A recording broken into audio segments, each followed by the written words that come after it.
I'm Steve Davis, the Assistant Curator of the Southwestern Writers Collection, and thank you all for coming today. What I'd like to do is introduce our special guest, Dick Reavis, here. If you can bear with me for a couple of minutes, and if you're still awake when I'm done, then Dick, I promise, will entertain you. It was in 1965 when Dick Reavis was a teenager from Texas. He joined the Civil Rights Movement and went to Demopolis, Alabama, registering people to vote, organizing the community, and so forth. And later on, as a college student at UT Austin, Dick became, shall we say, very active in opposing the Vietnam War. And we're talking about a guy here who voluntarily joined the military in order to organize resistance from the inside to the war. And during his years in the movement, Dick endured beatings, jailings, denunciations, poverty, and all of that, as it turned out, was good preparation for his eventual career, a life in journalism.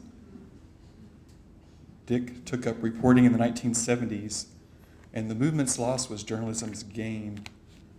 Over the decades, Dick has built a reputation as a tough and daring reporter. He's won several awards for his investigative journalism. And here's how he has sort of explained his career to me one day when we were talking about this. He said, "I knew Spanish, I knew how to live poor, I knew how to lie to bosses and cops, and I wasn't afraid of anything, and I figured that would give me an edge."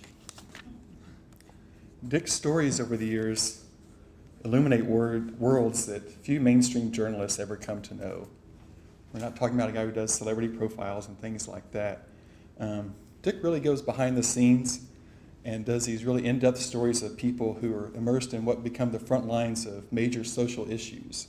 Everything from illegal immigration to capital punishment, religious fundamentalism, and the plight of the working class. And there's an autobiographical thread that runs through many of Dick's accounts, chronicling a time when journalism could still be considered an adventure. And I'll give you a couple of examples. Texas Monthly sent Dick to do a story on the Bandito motorcycle gang. And so the first thing Dick did was go out and buy himself a Harley and rode up to New York and joined the club. To Fort Worth and joined the club. Texas Monthly wanted Dick to do an investigative report on the Texas state hospitals for the criminally insane. And so what Dick did is he got himself hired as a patient attendant and then reported on the situation from inside the asylum walls. And for his reporting on illegal immigrants, Dick went down and crossed over. And it was in 1978 when Dick was riding his motorcycle in Austin, and a drunk driver in a pickup truck swerved across the center stripe and hit him head on. And just the fact that he survived is miraculous. He was in the hospital for several months, full body cast, the works. And here's what Dick did when he got out of the hospital.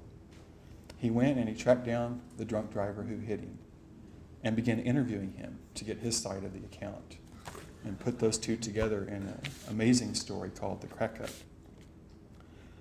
Over the years, Dick's reporting has won him many admirers, although the attention is not always limited to literary critics. Last time we checked, the FBI had a 600-page dossier on Dick, and the state of Texas claims mistakenly placed Dick's name on its list of convicted felons. And Dick said he doesn't really complain about these things because it's a great honor to have such detractors. And Dick has been a Nieman Fellow at Harvard University, a finalist for a National Magazine Award, a longtime senior editor at Texas Monthly. He's now an assistant professor in the Department of English at North Carolina State University. Dick Reavis is also a major donor to the Wittliff collections, and among his holdings here are the extensive papers he acquired while working on his definitive book of the Branch Davidian episode, The Ashes of Waco. We have about 66 boxes of Dick's Waco materials, and our archivist Joel Miner has been working diligently along with other staff to digitize much of the material and make it available on the web. And the Ashes of Waco website includes Joel's interview with Dick and information on about 500 or so key items in the archive there, which include photos and video, transcripts of the 911 calls, David Korush's manuscripts, all sorts of kind of fascinating information. that Dick acquired as he was doing his research for that book. Dick's archives here also contain many other important pieces, notably his records from 1987. Remember that year? This was the year that Dick spent driving every single road in Texas for Texas Monthly. So we have slides, notes, the annotated maps, scrapbook, and many hundreds of postcards. And Joel and I were talking about this earlier, and Joel said that really what you have here is you have this wonderful kind of snapshot of Texas in 1987 that's preserved through what Dick did, just basically going to every town in the state. Dick's the author of several books, and they include The Ashes of Waco, Without Documents, Conversations with Montezuma, Ancient Shadows Over Modern Life in Mexico, and If White Kids Die, Memories of a Civil Rights Movement Volunteer. And this newest book is Catching Out, The Secret World of Day Laborers. And this again shows the difference between how Dick approaches his craft as a journalist and how most journalists were accustomed to do things. From what I can tell, the journalists in America fall into kind of two different categories.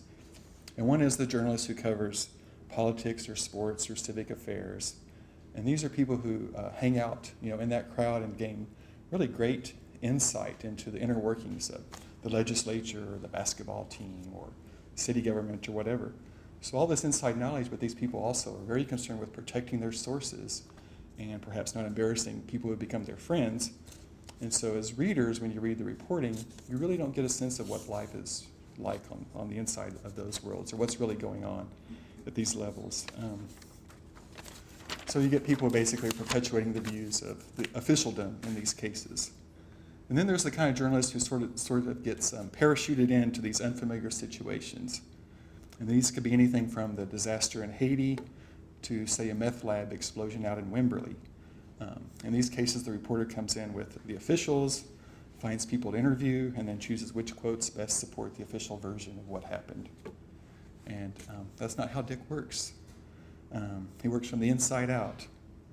And for him to write about day laborers, as he's done here, he couldn't just sort of go into this day labor hiring facility and start asking people questions. He went to work, and catching out is the result. And like much of Dick's journalism, catching out isn't trendy or fashionable, but it does have that honor of being the rare form of journalism that really has staying power. A lot of the work that Dick's done, there's really nothing more boring than going back and looking at last week's newspaper or a newspaper from 3 years ago. I mean, you may find some interesting things, but a lot of the stories that Dick's done over the years, really, if you read them today, you realize that you're reading basically a history text. And what's interesting to me about Dick is that he really does kind of peer behind the veil of our society. We're distracted by so many contemporary events. He goes kind of behind that and shows us really, the very first take, what's really historically important about what's happening today. And he's basically a historian who works in the present. And so for us, it's a real honor to have Dick's archives here, and it's a great honor to have him here in person. So please join me in welcoming Dick Reavis. Thanks.